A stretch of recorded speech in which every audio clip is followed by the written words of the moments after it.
कि अरे भांग पी के जिया तानी सुनाए भोला दानी। ए बाबा कृपा करी कि अरे भांग पी के जिया तानी सुनाए भोला दानी।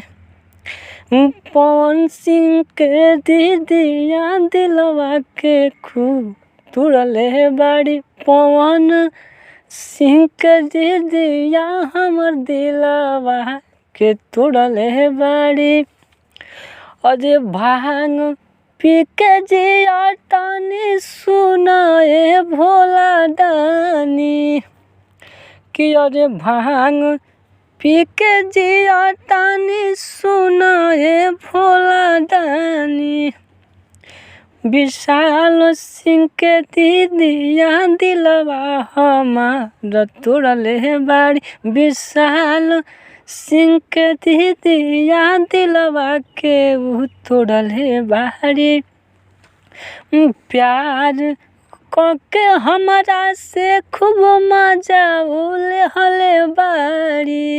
ए भैया अरे बाबा कृपा करी।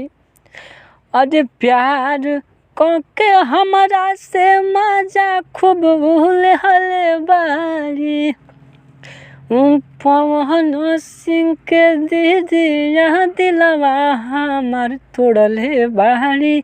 विशाल सिंह के दीदिया दिलवा हमार तोड़ले बाड़ी। तो भैया पवन सिंह और विशाल सिंह को इसी तरह हम रेलते रहेंगे और रेलेंगे और रेल रहे हैं।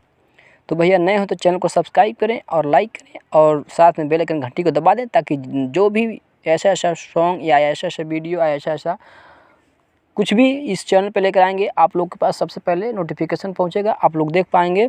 तो वीडियो पसंद आया या सॉन्ग पसंद आया तो इस सॉन्ग को, इस चैनल को सब्सक्राइब करें, लाइक करें और खेसारी फैन दबा के इस वीडियो को शेयर मारें। तो भैया जय हिंद जय हिंद जय हिंद।